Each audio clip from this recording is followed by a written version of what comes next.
Bismillahirrahmanirrahim. Assalamualaikum warahmatullahi wabarakatuh. Selamat pagi dan salam sejahtera untuk kita semua. Marilah kita bersama-sama memanjatkan puji syukur kehadirat Allah Subhanahu wa taala, Tuhan yang Maha Esa, yang selalu memberikan segala rahmat dan hidayahnya kepada kita semua, sehingga kita semua pada pagi ini masih bisa bertemu dalam pelajaran Bahasa dan Sastra Indonesia kelas 7 SMP Negeri 1 Samarinda. Anak-anakku yang berbahagia, sebelum belajar, marilah kita berdoa bersama-sama menurut keyakinan dan kepercayaan masing-masing. Berdoa, mulai.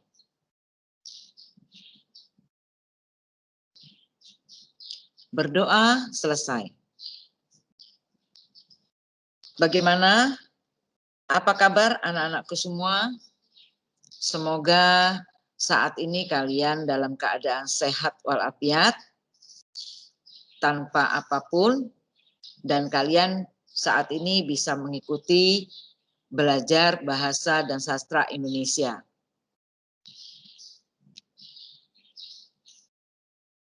Anak-anakku yang Ibu banggakan, apakah kalian sudah siap semua untuk mengikuti pelajaran hari ini? Kalian siap mendengarkan. Tapi di sini Ibu masih selalu mengingatkan untuk siswa kelas 7 semuanya, dan tidak bosan-bosannya Bapak Ibu guru mengingatkan dan kalian bertanya pada dirinya masing-masing, apakah sudah semua tugas-tugas dikumpulkan pada guru mata pelajaran semua? Tolong anak-anak, pokoknya tinggal beberapa atau bisa menghitung jari, kita tinggal menghitung hari untuk menghadapi semesteran. Semesteran ini tidak main-main loh, karena nanti untuk kalian bisa naik atau tidak. Nah, apa yang dikatakan dengan Pak Dede tadi, Pak Cesar, nah tidak bosan-bosannya juga beliau mengingatkan tugas-tugas yang belum kalian kumpulkan kepada gurumu masing-masing. Ya kalau nilainya nggak ada, apa yang mau diisi?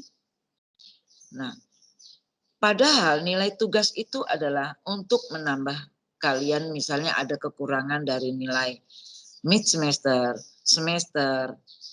Nah, alangkah ruginya kalau kalian tidak mengumpulkan tugas tersebut. Ya, hanya itu yang Ibu ingatkan pada kalian semua. Semoga apa yang disampaikan oleh Bapak Ibu guru yang selalu mengingatkan dan tidak bosan-bosannya untuk kalian semuanya, ya semoga kalian bisa laksanakan. Selanjutnya, sebelum Ibu melanjutkan materi yang sebelumnya, maka pertemuan sebelumnya kalian sudah mempelajari cara menentukan struktur teks fabel atau legenda di daerah setempat. Strukturnya ada 4 struktur teks fabel atau legenda berupa orientasi, komplikasi, resolusi, dan koda. Struktur fabel ada 4, orientasi, komplikasi, resolusi, dan koda. Nah, orientasi adalah bagian awal dari sebuah cerita fabel. Orientasi ini berisi pengenalan dari cerita fabel, seperti pengenalan tokoh maupun latar, tempat, dan waktu. Komplikasi merupakan klimaks. Klimaks itu sama dengan puncak dari ceritanya. Berisi puncak permasalahan yang dialami tokoh. Sedangkan resolusi berisi pemecahan masalah yang dialami oleh tokoh. Sedangkan koda merupakan bagian akhir dari cerita. Biasanya berisi pesan dan amanat yang ada pada cerita fabel tersebut. Nah, perlu kalian mengenali struktur teks cerita fabel. Nah, struktur orientasinya, orientasi atau perkenalan. Dengan kalimat orientasinya dikisahkan pada suatu hari yang cerah, ada seekor semut berjalan-jalan di taman. Ia sangat bahagia karena bisa berjalan-jalan melihat taman yang indah. Sang semut berkeliling taman sambil menyapa binatang-binatang yang berada di taman itu. Nah, kenapa hanya hewan saja yang diceritakan? Nah, berarti hewan berarti itu dikatakan cerita fabel. Nah, tapi ceritanya seperti manusia. Nah, itulah yang dikatakan dengan cerita fabel. Sedangkan yang kedua komplikasi, ia melihat sebuah kepompong di atas pohon. Sang semut mengejek bentuk kepompong yang jelek yang tidak bisa pergi kemana-mana. Hai kepompong, alangkah jelek nasibmu. Kamu hanya bisa menggantung di ranting itu.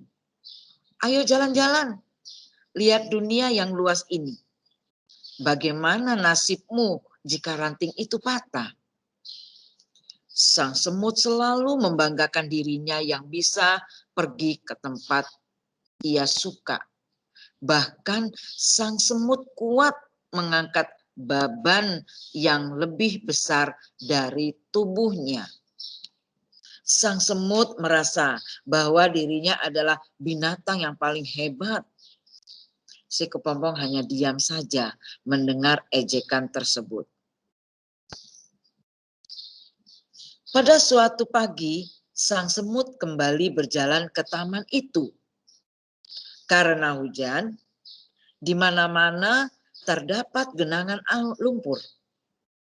Lumpur yang licin membuat semut tergelincir ke dalam lumpur. Dan ia terjatuh ke dalam lumpur. Sang semut hampir tenggelam dalam genangan itu. Semut berteriak kencang. Mungkin untuk meminta bantuan atau tolong. Atau pertolongan. Dia berkata, tolong, bantu aku. Aku mau tenggelam. Tolong, tolong. Itu yang dikatakan oleh semut. Nah, jadi apa yang dikatakan semut tadi terlalu mengejek di dalam cerita di komplikasi itu. Kepompong itu diam saja. Dan akhirnya dia mendapat musibah. Kan perlu orang lain. Nah, ya, artinya perlu binatang yang lain untuk minta tolong dan dia minta bantuannya. Maka dari itu binatang saja mau minta bantuan dan saling bantu. Apalagi manusia yang punya akal pikiran. Nah, kita bedakan itu saja ya. Mudah-mudahan kalian bisa memahami isi cerita tersebut. Sedangkan resolusinya, untunglah saat itu ada seekor kupu-kupu yang terbang melintas. Kemudian kupu-kupu menjulurkan sebuah ranting ke arah semut. Semut, peganglah erat-erat ranting itu. Nanti aku akan mengangkat ranting itu. Lalu sang semut memegang erat ranting itu. Si kupu-kupu mengangkat ranting itu dan menurunkannya di tempat yang aman. Nah, itu sudah merupakan satu pertolongan. Harusnya semut harus berpikir bagaimana dia jangan selalu menjelekkan orang dan merendahkan orang. Kemudian sang semut berterima kasih kepada kupu-kupu karena kupu-kupu telah menyelamatkan nyawanya. Ia memuji kupu-kupu sebagai binatang yang hebat dan terpuji. Dengar pujian itu, kupu-kupu berkata kepada semut, "Aku adalah kepompong yang pernah kamu ejek. Dulu masih kepompong, sekarang sudah menjadi kupu-kupu," kata si kupu-kupu tadi. Ternyata kepompong yang dulu ia ejek atau dikatakan jelek sudah menyelamatkan dirinya. Nah, selanjutnya.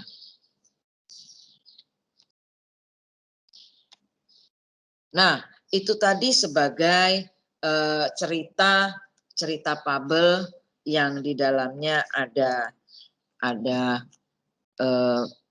sebagai resolusi atau komplikasi dan kodanya. Ya, supaya kalian bisa memahami apa yang diberikan materi sebelumnya yang disampaikan oleh Bu Dewi. Selanjutnya, pertemuan yang kedua dari bab ini menelaah struktur dan kebahasaan fabel atau legenda daerah setempat yang dibaca dan didengar. Kompetensi dasarnya 3.16 menelaah struktur dan kebahasaan fabel atau legenda daerah setempat yang dibaca dan didengar. Sedangkan indikatornya menentukan ciri bahasa teks fabel atau legenda daerah setempat. Tujuan pembelajaran, setelah menyimak materi ini, siswa dapat memahami ciri bahasa teks fabel atau legenda daerah setempat. Materi pokoknya, ciri bahasa teks fabel atau legenda daerah setempat. Nah, sebelumnya, kalian perlu dengarkan sebelum Ibu lanjutkan, bahwa arti fabel, cerita yang menggunakan watak dan budi manusia yang pelakunya adalah hewan. Sedangkan arti legenda cerita rakyat pada zaman dahulu. Nah, ciri umum, ya di situ ada ciri umumnya, ciri umum dan zaman dahulu. Jadi Ibu akan infokan dulu ciri umum fabel. Ada 8. Yang pertama, tema ciri fabel didominasi tentang hubungan sosial. Nah, jadi kalau cerita fabel itu cirinya pertama tentang hubungan sosialnya. Yang kedua, tokoh yang berperan dalam fabel adalah binatang atau hewan. Yang ketiga, watak tokoh dalam fabel menyerupai karakter manusia. Nah, hanya karakter, tapi yang berbuat adalah seperti hewan. Kita seperti manusia pula ceritanya. Sudut pandangnya yang digunakan dalam fabel adalah orang ketiga. Yang kelima, jalan ceritanya menggunakan alur maju. Yang namanya alur maju itu mulai dari perkenalan, bertemu, sampai sempat berbicara, saling mengeluarkan masing-masing pendapat, sampai dia meninggal. Nah, itu namanya alur maju. Sedangkan konflik dalam cerita sama seperti permasalahan manusia. Fabel dilengkapi latar tempat. Sedangkan fabel mengandung amanat atau pesan yang berharga atau yang penting. Nah, sedangkan ciri umum legenda ada 5. Legenda adalah cerita tradisional yang dimiliki masyarakat sejak dahulu. Misalnya ceritanya yang di tempat kerajaan-kerajaan, Nah, ceritanya berhubungan dengan peristiwa dan benda masa lalu, seperti asal-usul Selat Sunda. Nah, para pelaku dalam legenda dibayangkan sebagai pelaku yang betul-betul hidup. Latar ceritanya terdiri dari latar tempat dan waktu. Peristiwanya dibuat seolah-olah pernah terjadi. Nah, lalu akan Ibu lanjutkan, itu tadi ciri-ciri bahasa, teks, fabel, dan legenda. Macam kebahasaan pada fabel. 1, penggunaan sinonim dan antonim. Pasti kalian paham apa sinonim, apa antonim. Kalau sinonim persamaan, antonim lawan kata. Sinonim adalah persamaan atau padanan kata. Contohnya, hari ini Sarki si ikan hiu sedang malas makan. Ia meninggalkan saudaranya tuli yang sedang asik menyantap seekor tuna muda. Nah, yang bergaris atau yang bertuliskan merah itulah persamaannya, makan dan menyantap. Nah, itulah persamaan dari sinonim dalam cerita ini. Sedangkan antonim adalah menerangkan kebalikan makna suatu kata atau biasa disebut sebagai lawan kata. Contohnya, Luminar adalah seorang peri yang cantik dan baik hati, mempunyai seorang saudara kandung yang buruk rupa bernama Hana. Nah, yang dinamakan antonim di sini lawan kata, di garis bawahi yang bertuliskan merah kata cantik dan buruk rupa. Yang jelas pasti berlawanan. Yang satu cantik, yang satu buruk rupa. Ya. Masalah antonim dan sinonim kalian sudah paham ya, persamaan dan lawan kata. Macam kebahasaan pada fabel. Yang kedua, penggunaan kalimat langsung. Kalimat langsung adalah sebuah kalimat yang merupakan hasil kutipan langsung dari pembicaraan seseorang yang sama persis seperti yang dikatakannya. Ciri kalimat langsung sebagai berikut. Kalimat langsung ditandai dengan tanda petik 2 di atas atau sebelum menulis dan sesudah. Kalimat langsung diawali dengan huruf kapital, huruf besar atau huruf besar. Awalnya saja. Seperti kalau kalian menulis di awal dengan menggunakan juga huruf kapital. Nama kota, nama manusia, nama orang, nah itu digunakan dengan huruf besar di awalnya. Yang ketiga, kalimat langsung dan kalimat penggiring dipisah dengan tanda koma. Kalimat langsung yang berupa dialog berurutan harus menggunakan tanda titik 2 di depan kalimat langsung. Cara membaca pada kalimat langsung, intonasinya sedikit ditekan. Contoh kalimat langsung, tiba-tiba ikan itu berbicara. Petani, tolong kembalikan aku ke air. Aku masih ingin hidup. Pinta ikan. Jadi pengucapanmu yang sedikit agak ditekan. Contoh kalimat langsung. Nah, macam kebahasan pada fabel, penggunaan kata seru. Tanda koma dipakai untuk memisahkan kata seru. Seperti oh, iya, wah, waduh, kasihan. Dari kata lain yang terdapat di dalam kalimat.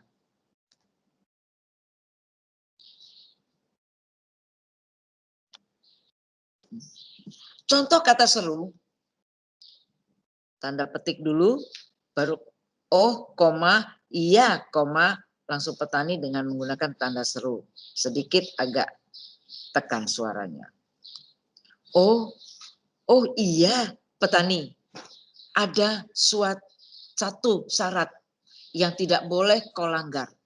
Jika nanti kita mempunyai anak, jangan pernah memberitahu bahwa dia adalah keturunan ikan. Ya. Nah, jadi tanda seru itu sedikit tekanan, agak keras. Selanjutnya, masih macam kebahasaan pada fabel, penggunaan kata sandang. Kata sandang ini berfungsi menentukan kata benda dan kata sifat. Kata sandang ditulis terpisah dari kata-kata yang mengikutinya. Macam-macam kata sandang sebagai berikut dari kata si.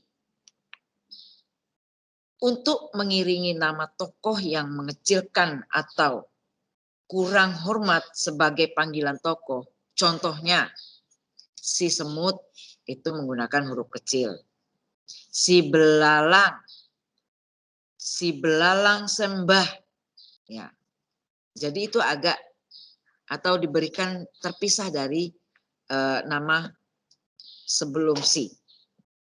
Sedangkan kata sandang sang untuk meninggalkan martabat.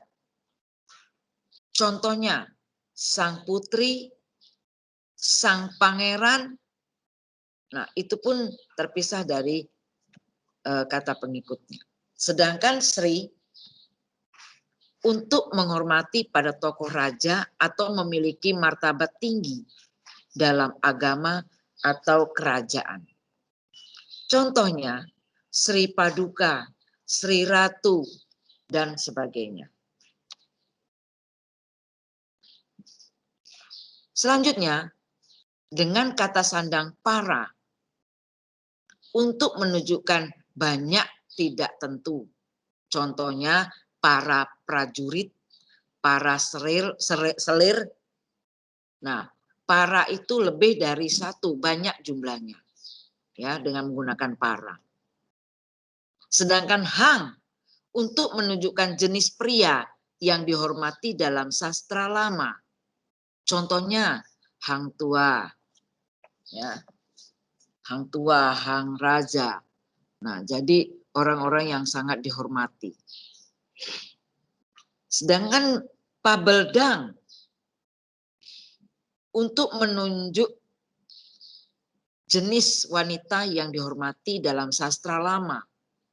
Dang lia, dang mulia, dang nia, dan sebagainya. Sedangkan dengan menggunakan pabel yang untuk tokoh yang dihormati atau contoh yang mulia, yang paduka, yang dihormati pada raja-raja. Penggunaan keterangan tempat dan waktu. Keterangan tempat adalah, nah itu masih macam kebahasaan pada fabel. Cara penggunaan keterangan tempat dan waktu.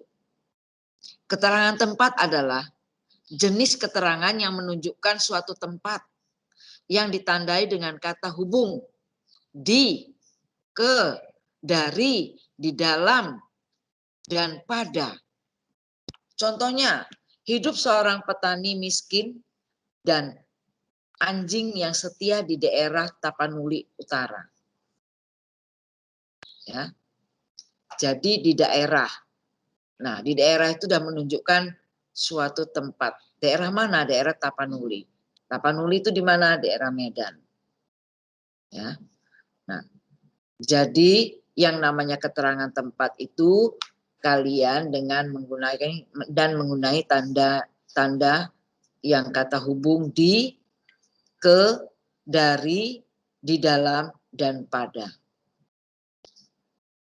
Sedangkan keterangan waktu adalah jenis keterangan yang menunjukkan waktu, yang ditandai dengan kata hubung, pada, dalam, setelah, sebelum, sesudah, selama, sepanjang. Dan kata temporal seperti kemarin, sekarang, nanti, dan besok. Nah, contohnya seperti dengan menggunakan kalimat ini, petani miskin dan anjing setia itu bahkan hanya bisa makan sekali dalam sehari. Nah, di mana letak keterangan waktu? Dalam sehari. Dalam sehari itu bisa menggunakan dinamakan waktu. Bisa dini hari. Bisa juga pada esok hari. Setelah hari ini. Sebelum berita itu dapat. Sesudah hujan. Nah, itu selama ini. Nah, itu bisa dikatakan keterangan waktu.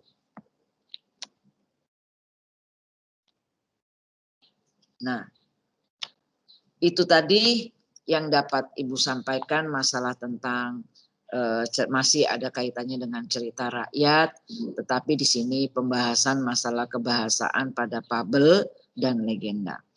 Tapi di sini kebanyakan untuk khusus untuk legenda fabelnya. Jangan lupa anak-anak, fabel itu cerita seperti manusia, tapi yang diceritakan masalah tentang binatang. Untuk pertemuan selanjutnya, memerankan isi fabel atau legenda, atau bisa juga memerankan isi fabel atau legenda daerah setempat yang dibaca dan didengar.